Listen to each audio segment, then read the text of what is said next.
This is Heather from World Class Tutoring, and welcome to our Desmos Drill 3. This particular drill is going to really focus on using the regression function on Desmos. It's the most advanced one we've got.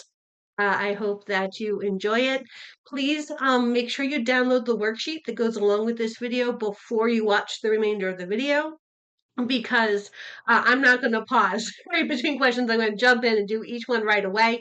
It's going to be much more effective if you've already tried them on your own, and you can just look in the comments under this video. You can definitely download the worksheet and try it out first. All right, saying that, let's jump in. It says here in the XY plane, right, we have 2 points of a linear function. That word jumps out to me as very important. It's going to be a straight line. And it just wants the equation of this line. So I'm going to open up Desmos. You should as well. I always go to the College Board version of Desmos. You can see the URL here on my screen. And I'm going to enter these 2 points as a table. It looks like this. They're 332 and 10, -10. I know it's linear. So I'm going to click on this Add Regression button. It automatically pops up as linear. Look at this, -6x plus 50. Wasn't that easy? Let me show you one more time. All right, you're going to use this plus to enter your table. Once your table is in there, you get this option to turn that table into regression, meaning that will give you the equation that goes along with those points. And because we had a linear equation, it was ready for us immediately. Had it been a different kind of equation, I would have used one of these drop downs, but there it is. Much easier than you may have expected. All right, let's moving on to the next one. This time I have a parabola. Let's get rid of my last question. Let's add the table for this parabola. It looks like 110, 27, 27, add my regression, change it to quadratic. We have a little bit of an issue. I can tell at a glance this is not the correct answer. For one thing, it tells us, right, that the correct answer is going to have an A value of 3. And I have an A value of -6.5. And another problem is I can just look at my parabola and it does not look like the one in the question. The reason for this issue is that a parabola needs to have 3 points, not 2 points to be fully determined, or 2 points and or 1 point and the vertex, right? So we got that. We got 1.110 and the vertex of 27. But when I entered 27 into Desmos, I didn't have any way of telling Desmos that it could be that it was the vertex. There's a few ways to solve this, but I think the easiest way is just to mirror this 110.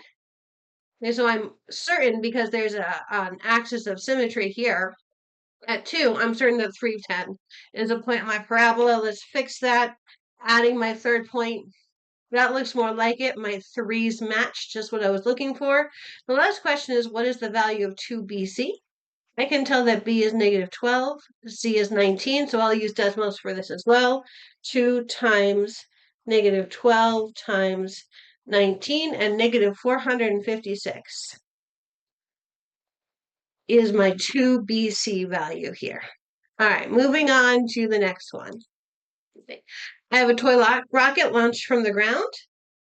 It gives me a maximum height of 42.25 meters. Be careful.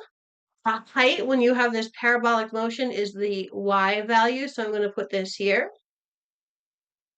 And that happened at 1.625 seconds.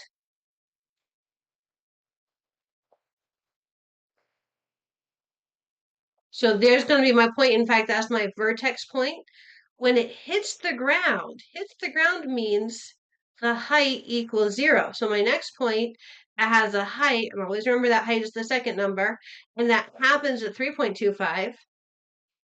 All right, let's put our numbers in. It is a parabola. I only have 2 points here. Oh, that is something I had to think about. I only have 2 points. I need a third. Look at this. It's launched from ground level. I think that tells me that at 0 seconds, the height is also 0. I'll put in the origin as my third point. Now I know we'll get a good answer here. 3.25 goes with 0, and 1.625 goes with 42. 2.25. I'm going to hit this regression button. I'm going to change it to quadratic. All right, and it looks like I have negative 16x squared. I like those negative 16s plus 52x.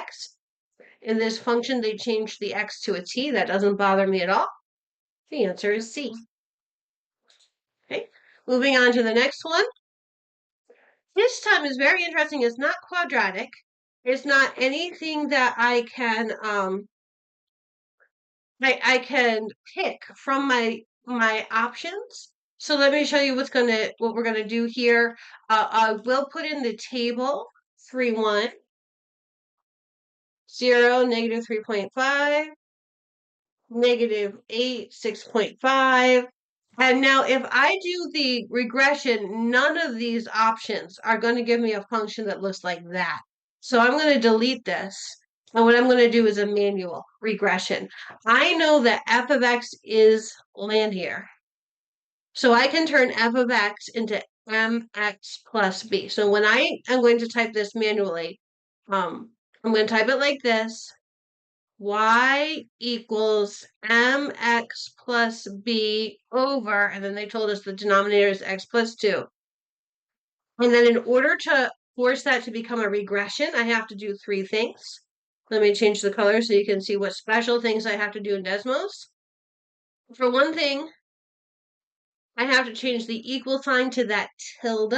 There is a key on your keyboard for tilde. You can also get it, right, by going here. I think to ABC, and it's this button right here. I always just type it on the keyboard. The other thing is I can't use X and Y straight up because I want Desmos to know that I'm referencing the table above. And since it's not all in the same cell, I have to tell them that. So you'll notice the table above, it says X1 and Y1 as the headers. Under every X and Y, I'm going to put a subscript of 1, and that will give Desmos all the information it needs to solve the problem for me. So we're going to start with Y1. Tilde, that tilde means please do regression, Desmos. M for the slope, X1. X1, there we go, plus B over X1 plus 2. I got a regression. Look at that. My M value is 4. My B value is negative 7. They want to know the slope, right? I use M for slope, and that looks like it is 4. So my answer here is going to be D. All right, moving on. Let's see. This function is an exponential function. And it is going to give me 2 points, 2, 0, and 0, negative 24. So let's make a table with those 2 points. I do get an exponential I do get an option for exponential regression. Unfortunately, it's not helpful. Right? This exponential regression is in the form a times b to the x. But what we have is a to the x plus b. They are quite different. So again, I'm going to do manual regression.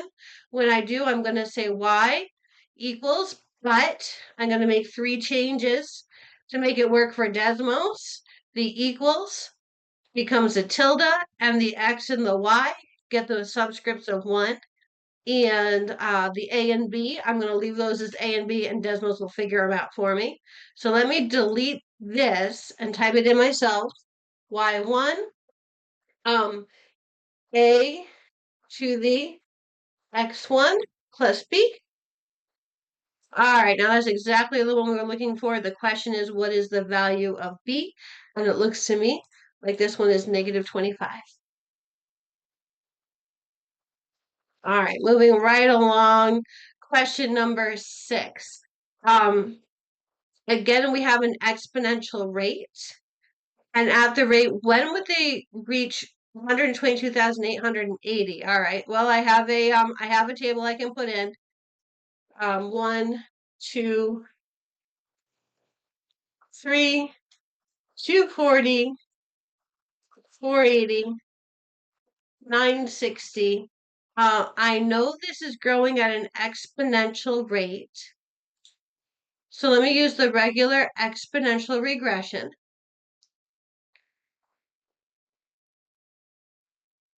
And it looks to me like I really have to zoom out, right? Because my numbers are pretty big. I don't want to zoom out much on the x-axis, so let me hit Shift, and you'll see I can zoom only the y-axis this way, and it makes the points easier to see. So I'm just compressing y but not x, and the way I do that is I hold the Shift key as I zoom. Let's zoom in on the x as well to get these points to differentiate a little bit. All right, and I'm trying to figure out at what time do I get the population to be 122,880. So I'm going to put in y equals 122,880. I have to zoom out to get all the way that high. It looks like it's 10 years. So that's going to be A, year 10. All right, a few more to go. So let's keep chugging through these. In this case, we have a table. I find that Desmos does not like sliders and tables. Sometimes they work. They don't work awesome. So what I'm going to do is use my own brain to figure out the number that K is equal to, and then I can put real numbers into my table. Again, I have had it work with sliders, but it's sort of like not reliable. So I prefer to do it this way. How do we get the number for K? Well, it says the y-intercept is K minus 14 comma B. Well, y-intercept always, always, always, always means x equals 0. And they're also telling us that 0 point is K minus 14. So I know that K minus 14 is 0, right? A y-intercept always, always, always has a 0 in that x place. That means K must be 14. That's the only way this point could actually be a y-intercept.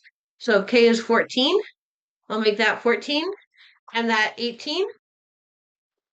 Let's add my table now. 14, negative 56, 18, negative 84. It is a line, so I don't have to change anything. Oh, I'm really zoomed out, so let me hit that home button to get a better zoom.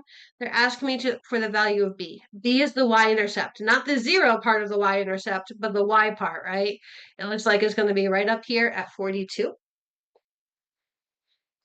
right. Next question, number 8. This one looks fun. It is definitely an interesting question. I've got 2 points, and I have both an f and a g function, right? So that's a little bit tricky. You don't have to use regression for this one. I think I'll show it to you that way, though. So it says f of x equals a over x plus b, and it has those 2 points. So let's make a table with these 2 points, -4, -5, negative 3.5, negative 10. This is a rational function. Desmos doesn't have a pull down in the pull down list, doesn't have anything for rational. So y1, right? I'm writing it myself, right? I'm using regression, so the tilde instead of the equal sign. A over x1. Remember your y and your x just have to get that 1. All right, what I have to remember is what I just figured out here is f of x. Now I need to get g of x. So if f of x, and I am looking at this purple, right? This purple line here, yeah, it is the right one from the question. How do I get g of x? Well, if I am going to add 3 to the x, I'm just going to take that x in the denominator and add 3 more. So if f of x, now I know what that is. 5 over x plus 3, because I figured out my a and b values from Desmos. G of x is 5 over, I'm adding 3 directly to the x, and then the plus 3 that was there from before. So it looks like it's going to be an x plus 6 in the denominator and a 5 in the numerator. B is going to be my answer here for number 8. All right, we're getting there. Switching topics a little bit for our last 2 questions. I hope you learned a lot of regression. We are not going to do regression for the last 2. Instead, I want to make sure you know how to use the mean and median functions on Desmos, right? So this question is asking you to get the mean of these numbers Well, we can do that. I want to make sure you know how Desmos works for this.